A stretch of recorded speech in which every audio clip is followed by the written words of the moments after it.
하이닉스 폭락 공포, 마이크론이 실적으로 눌렀습니다. 이번 주 초반 시장은 하이닉스가 너무 많이 오른 것 아니냐, HBM 장세가 끝난 것 아니냐, AI 반도체 버블이 터진 것 아니냐는 공포에 휩싸였습니다. 그런데 새벽에 나온 마이크론 실적은 이 공포에 정면으로 답했습니다. 매출은 예상보다 좋았고, 이익률은 더 강했고, 다음 분기 가이던스도 시장 기대를 뛰어넘었습니다. 무엇보다 중요한 건 메모리 공급 부족이 끝나지 않았다는 겁니다. 장기 공급 계약 16건, 2026년 HBM 물량 고정 가격 계약 완료, 고객 수요를 절반 남짓밖에 못 맞추는 상황. 이건 하이닉스에게 굉장히 강한 신호입니다. 하이닉스가 단기 과열로 끝난 종목인지 아니면 메모리 슈퍼사이클에서 다시 가장 강하게 치고 올라갈 종목인지 오늘 확실하게 짚어드리겠습니다. 먼저 마이크론 실적부터 봐야 합니다. 마이크론은 시장 예상을 크게 뛰어넘는 실적을 발표했습니다. 매출도 좋았고 이익도 좋았고 다음 분기 전망도 강했습니다. 특히 시장이 주목한 건 단순한 숫자가 아니었습니다. 메모리 공급 부족이 여전히 심각하다는 점, 고객들이 장기 계약으로 물량을 묻고 있다는 점, 그리고 HBM 물량이 이미 고정 가격 계약으로 팔렸다는 점입니다. 이건 단순히 마이크론 혼자 잘했다는 뉴스가 아닙니다. 메모리 산업 전체의 구조가 바뀌고 있다는 뜻입니다. 과거 메모리는 가격이 좋을 때 많이 벌고 공급이 늘면 가격이 무너지는 사이클 산업이었습니다. 그런데 AI 시대에는 고객들이 메모리를 단순 부품이 아니라 전략 자산으로 보기 시작했습니다. 이 구조 변화의 가장 직접적인 수혜주가 바로 SK 하이닉스입니다. 하이닉스는 이번 AI 메모리 장세에서 가장 선명한 종목이었습니다. 삼성전자는 넓은 체급을 가진 종목이고 마이크론은 미국 메모리 대표주입니다. 하지만 하이닉스는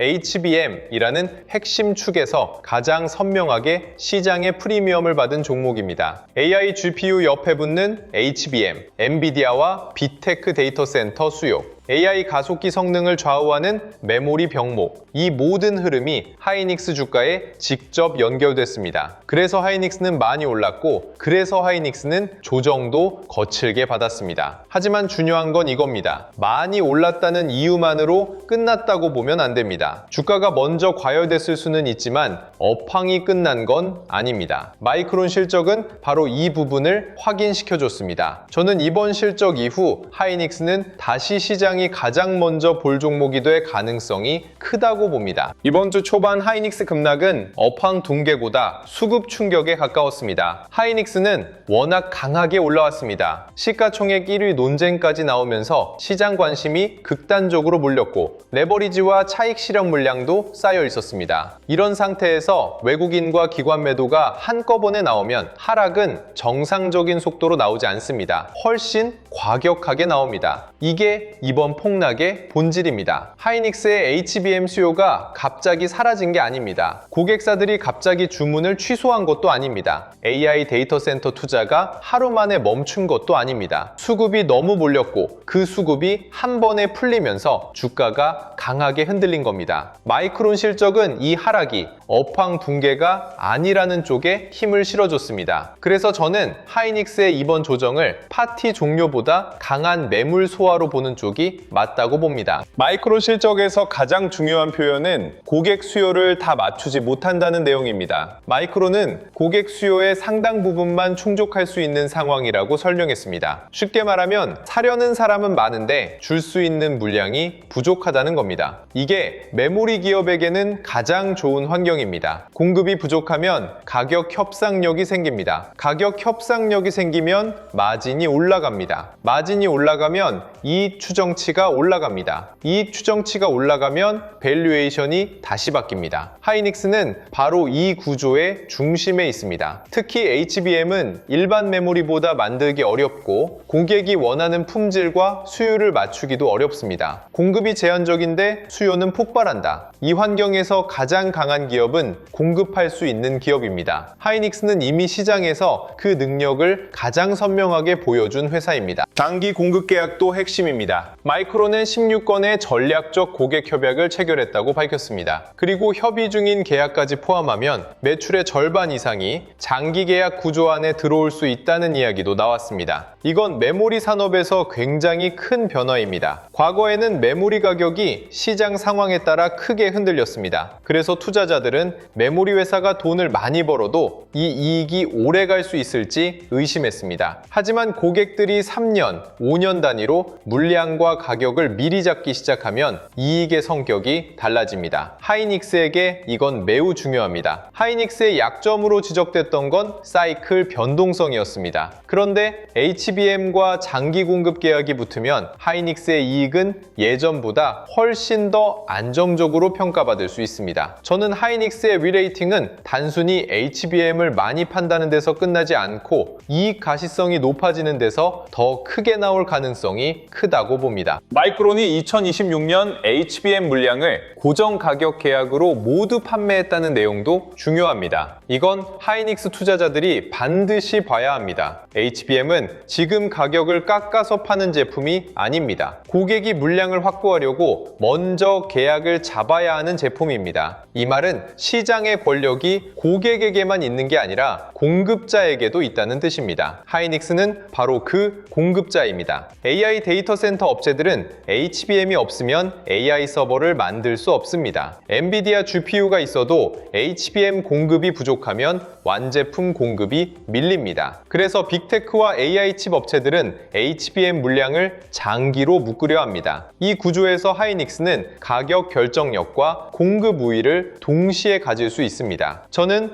이 부분이 하이닉스의 주가 상단을 계속 열어두는 핵심이라고 봅니다. 많이 올랐다는 이유만으로 하이닉스를 끝났다고 보기 어려운 이유가 바로 여기에 있습니다. 마이크론의 실적이 하이닉스에 더 강하게 연결되는 이유는 하이닉스가 메모리 업황의 가장 직접적인 종목이기 때문입니다. 삼성전자는 메모리뿐 아니라 스마트폰, 가전, 파운드리, 낸드, 다양한 사업을 가지고 있습니다. 넓은 체급이 장점입니다. 하지만 하이닉스는 AI 메모리와 HBM 수익성에 훨씬 더 직접적으로 연결됩니다. 메모리 가격이 오르면 하이닉스 실적 추정치가 빠르게 올라갑니다. HBM 공급 부족이 이어지면 하이닉스 프리미엄이 더 강해집니다. 장기 공급 계약이 확대되면 하이닉스의 이익 가시성이 높아집니다. 이건 하이닉스 주가에 바로 연결됩니다. 그래서 마이크론 실적이 좋게 나오면 가장 먼저 봐야 할 한국 종목은 SK 하이닉스입니다. 저는 마이크론 실적 이후 하이닉스는 다시 AI 메모리 대장주 프리미엄을 회복하는 흐름으로 갈 가능성이 크다고 봅니다. 물론 하이닉스에는 부담도 있습니다. 이 종목은 이미 많이 올랐습니다. 많이 오른 종목은 좋은 뉴스가 나와도 차익 실현이 나올 수 있습니다. 특히 하이닉스처럼 시장 관심이 극단적으로 몰린 종목은 조정이 나올 때도 과격하게 나옵니다. 이 부분은 인정해야 합니다. 하지만 저는 하이닉스의 조정을 고점 붕괴로 보기보다는 주도주가 더 가기 전에 겪는 강한 진폭으로 봅니다. AI 메모리 수요가 살아있고 HBM 공급 부족이 이어지고 장기 계약 구조가 확대되고 글로벌 자금이 메모리 ETF로 계속 들어온다면 하이닉스의 큰 방향은 쉽게 꺾이지 않습니다. 하이닉스는 비싼 종목이 아니라 비싸게 평가받을 이유가 생긴 종목입니다. 물론 아무 가격에서나 따라가면 위험합니다. 하지만 조정이 나올 때마다 시장이 다시 사려는 종목이 될 가능성은 큽니다. 글로벌 수급도 중요합니다. 최근 외국인은 한국 증시에서 대규모 차익 실현을 이어왔습니다. 특히 반도체 대형주에서 매도세가 강했습니다. 이걸 보고 외국인이 한국 반도체를 버린 것 아니냐는 말도 나왔습니다. 하지만 저는 그렇게 단순하게 보지 않습니다. 액티브 외국계 펀드가 급등한 한국 반도체에서 차익 실현을 한 성격이 강해 보입니다. 반대로 패시브와 ETF 흐름은 다르게 움직였습니다. MSCI 한국 지수 ETF는 순유입으로 돌아선 흐름이 있었고 삼성전자와 하이닉스 비중이 높은 Dram ETF에는 5월과 6월에도 자금이 들어왔습니다. 심지어 반도체주가 크게 흔들렸던 날에도 Dram ETF에는 자금이 순유입됐습니다. 이건 굉장히 중요합니다. 글로벌 자금이 메모리 업황 자체를 부정적으로 보고 있지는 않다는 뜻입니다. 하이닉스에 대한 큰 수급은 완전히 끝난 게 아니라 차익 실현 이후 다시 돌아올 가능성이 큽니다. 하이닉스 ADR 이슈도 글로벌 수급 관점에서 봐야 합니다. ADR은 단순히 형식적인 상장 이야기가 아닙니다. 글로벌 투자자들이 하이닉스를 더 쉽게 접근할 수 있는 통로가 열릴 수 있다는 뜻입니다. 하이닉스는 이미 AI 메모리 대표주로 글로벌 투자자들의 관심을 받고 있습니다. 그런데 접근성이 더 좋아지고 미국 투자자들이 더 편하게 하이닉스를 담을 수 있는 구조가 만들어지면 하이닉스의 밸류에이션은 다시 달라질 수 있습니다. 물론 ADR 자체가 주가 상승을 보장하는 건 아닙니다. 하지만 HBM 공급 부족, 마이크론 실적 호조, 글로벌 메모리 ETF 자금 유입, 장기 공급 계약 흐름과 같이 붙으면 이건 강한 촉매가 될 수 있습니다. 저는 하이닉스가 한국 반도체주에서 글로벌 AI 메모리 대장주로 넘어가는 과정에서 ADR 이야기가 중요한 재료로 작용할 가능성이 크다고 봅니다. 이번 마이크론 실적은 AI 메모리 사이클이 단순한 기대감이 아니라 실제 숫자로 확인되고 있다는 점에서 중요합니다. AI 장세가 무서운 이유는 주가가 먼저 움직인다는 겁니다. 산업의 변화가 완전히 실적에 반영되기도 전에 주가가 먼저 올라갑니다. 그러면 시장에서는 늘 이런 말이 나옵니다. 버블 아니냐? 너무 오른 것 아니냐? 이제 끝난 것 아니냐? 그런데 그 다음에 실적이 따라오면 시장은 다시 올라갈 명분을 얻습니다. 마이크론이 바로 그 역할을 했습니다. 주가는 흔들렸지만 실적은 강했습니다. 공포는 컸지만 수요는 살아있었습니다. 차익 실현은 나왔지만 장기 계약은 늘었습니다. 이 조합이면 하이닉스는 다시 강하게 평가받을 수 있습니다. 저는 하이닉스가 이번 실적 이후 다시 메모리 슈퍼사이클의 중심으로 돌아올 가능성이 크다고 봅니다. 하이닉스가 앞으로 더 가려면 시장이 봐야 할 건 하나입니다. 이익이 얼마나 오래 가느냐입니다. 예전 메모리 사이클에서는 이익이 크게 나와도 시장이 항상 의심했습니다. 언제 꺾일지 모른다. 공급이 들면 바로 가격이 빠진다. 고점에서 사면 위험하다. 이런 프레임이 있었습니다. 그런데 지금은 AI 데이터 센터가 메모리 수요를 구조적으로 끌어올리고 있습니다. 고객들은 물량을 장기로 묶으려고 합니다. 가격은 고정 계약으로 잡히고 있습니다. HBM은 공급이 부족합니다. 신규 공급은 단기간에 확 늘리기 어렵습니다. 이런 구조에서는 하이닉스의 이익이 예전보다 오래 갈 수 있습니다. 저는 바로 이 지점에서 하이닉스의 밸류에이션 논쟁이 다시 커질 가능성이 크다고 봅니다. 하이닉스는 단순히 많이 오른 종목이 아니라 오래 벌 수 있는 종목으로 재평가받고 있습니다. 그럼 하이닉스는 앞으로 어떤 흐름으로 갈까요? 저는 세 단계로 봅니다. 첫 번째는 폭락 공포 해소 구간입니다. 마이크론 실적이 메모리 업황 붕괴 우려를 실적으로 눌렀기 때문에 하이닉스도 단기 공포를 빠르게 덜어낼 가능성이 큽니다. 두 번째는 HBM 프리미엄 회복 구간입니다. 공급 부족, 고정 가격 계약, 장기 공급 계약, AI 데이터 센터 수요가 다시 부각되면 하이닉스는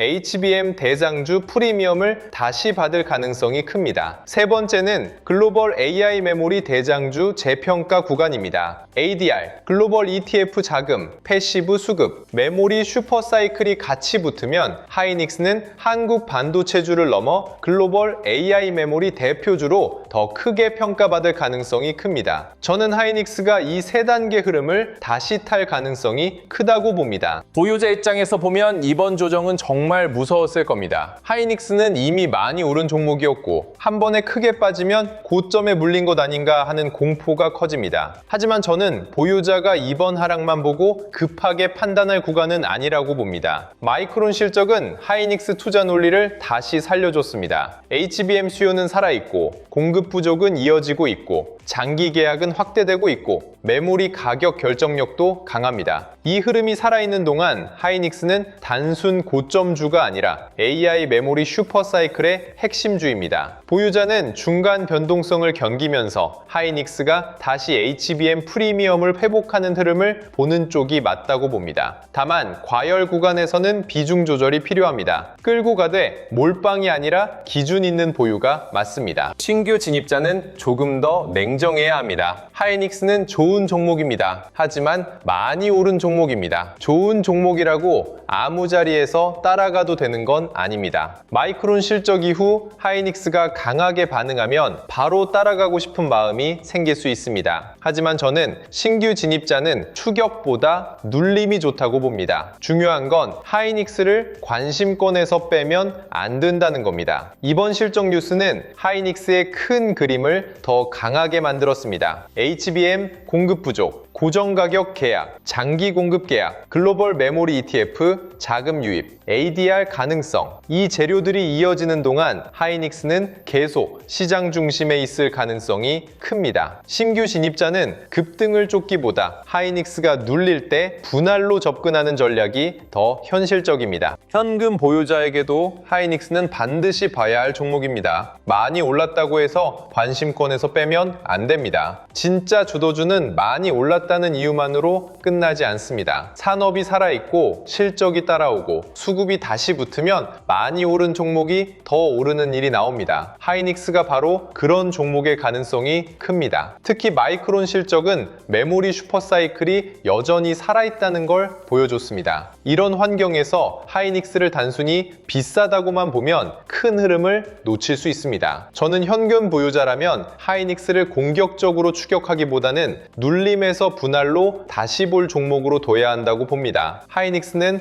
아직 끝난 종목이 아니라 메모리 슈퍼사이클의 가장 직접적인 수혜주입니다. 오늘 하이닉스 영상의 결론은 분명합니다. 마이크론은 반도체 폭락 공포를 실적으로 눌렀습니다. 그리고 그 실적은 하이닉스에게 가장 직접적인 메시지를 줍니다. HBM 수요는 살아있습니다. 메모리 공급 부족은 이어지고 있습니다. 장기 공급 계약은 메모리 산업의 구조를 바꾸고 있습니다. 고객들은 메모리를 전략 자산으로 보기 시작했습니다. 이 흐름에서 하이닉스는 가장 선명한 AI 메모리 대장주입니다. 저는 하이닉스가 단기 변동성을 거치더라도 다시 HBM 프리미엄을 회복하고 글로벌 AI 메모리 대표주로 재평가받는 흐름으로 갈 가능성이 크다고 봅니다. 폭락은 무서웠지만 실적은 살아있었습니다. 그리고 실적이 살아있는 장세에서 하이닉스는 다시 가장 먼저 시장이 찾을 종목입니다. 그리고 여기서 꼭 하나 짚고 넘어가야 합니다. 지금 시장은 우리가 예전에 알던 코스피가 아닙니다. 2008년 금융위기 때보다 더 자주 사이드카가 걸리는 시장이고 불과 1년 만에 코스피는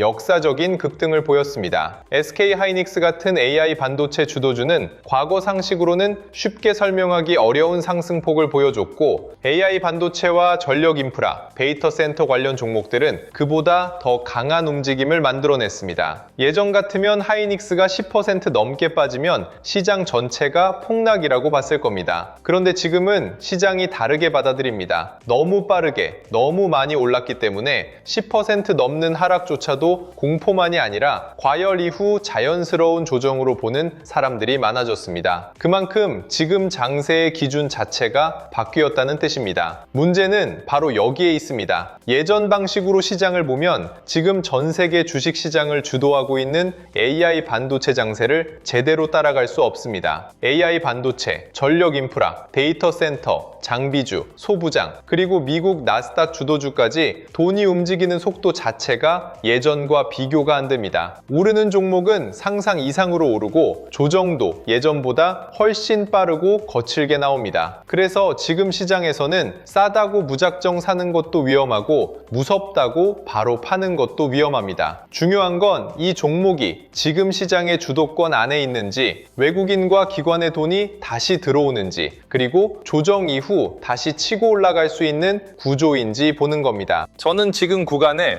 2025년부터 2029년까지 이어질 수 있는 AI 폭등장의 한복판으로 보고 있습니다. 물론 주가는 항상 산업보다 먼저 움직입니다. 그래서 시간이 갈수록 조정도 더 자주 나올 수 있고 버블론과 신중론도 훨씬 강하게 나올 수 있습니다. 하지만 그렇기 때문에 지금 시장에서는 단순히 종목 하나를 맞히는 것보다 돈이 어디로 이동하는지, 어떤 종목이 다음 주도주로 올라서는지, 어느 구간에서 비중을 줄이고 다시 들어가야 하는지 그 흐름을 놓치지 않는 게 훨씬 중요합니다. 좋은 종목을 몰라서 놓치는 것보다 시장이 그 종목을 다시 보기 시작하는 신호를 늦게 보는 게 더 아쉬운 시장이라는 있다는 거예요. 지금 같은 AI 주도 장세는 개인 투자자에게 몇 번 오지 않는 큰 기회일 수 있습니다. 하지만 기회가 큰 만큼 흔들림도 크고 잘못된 종목을 잡았을 때의 리스크도 큽니다. 그래서 제가 영상 아래 더보기란에 주도주 알림센터 신청 페이지를 남겨두겠습니다. 여기서는 장전 시황, 관심 종목 신호, 한국 반도체와 주도주 흐름, 미국 나스닥 주도주 흐름까지 시장에서 실제로 돈이 움직이는 방향을 같이 체크하면서 투자에 적용하시기 바랍니다. 그리고 단순히 신호만 따라가는 것이 아니라 시장의 흐름을 스스로 읽고 대응하는 눈도 키우셔야 합니다. 전자책 코스피 8000의 시대 무료로 배포하고 있으니 시간 내셔서 반드시 한번 읽어보시길 권장해드립니다. 지금 시장은 단순히 많이 오른 시장이 아닙니다. 변동성은 금융위기급을 넘어섰고 주도주의 상승폭도 과거 상식으로는 설명하기 어려운 구간에 들어왔습니다. 이런 시장에서는 예전 기준으로 너무 올랐다고만 보고 기회를 놓치는 사람, 반대로 너무 무섭다고 흔들릴 때마다 팔아버리는 사람, 그리고 새로운 장세의 기준을 이해하고 따라가는 사람의 결과가 완전히 달라질 수 있습니다. 2026 대한민국 웰스 리포트를 보면 금융자산 10억 원 이상 보유자 중 최근 부자 반열에 오른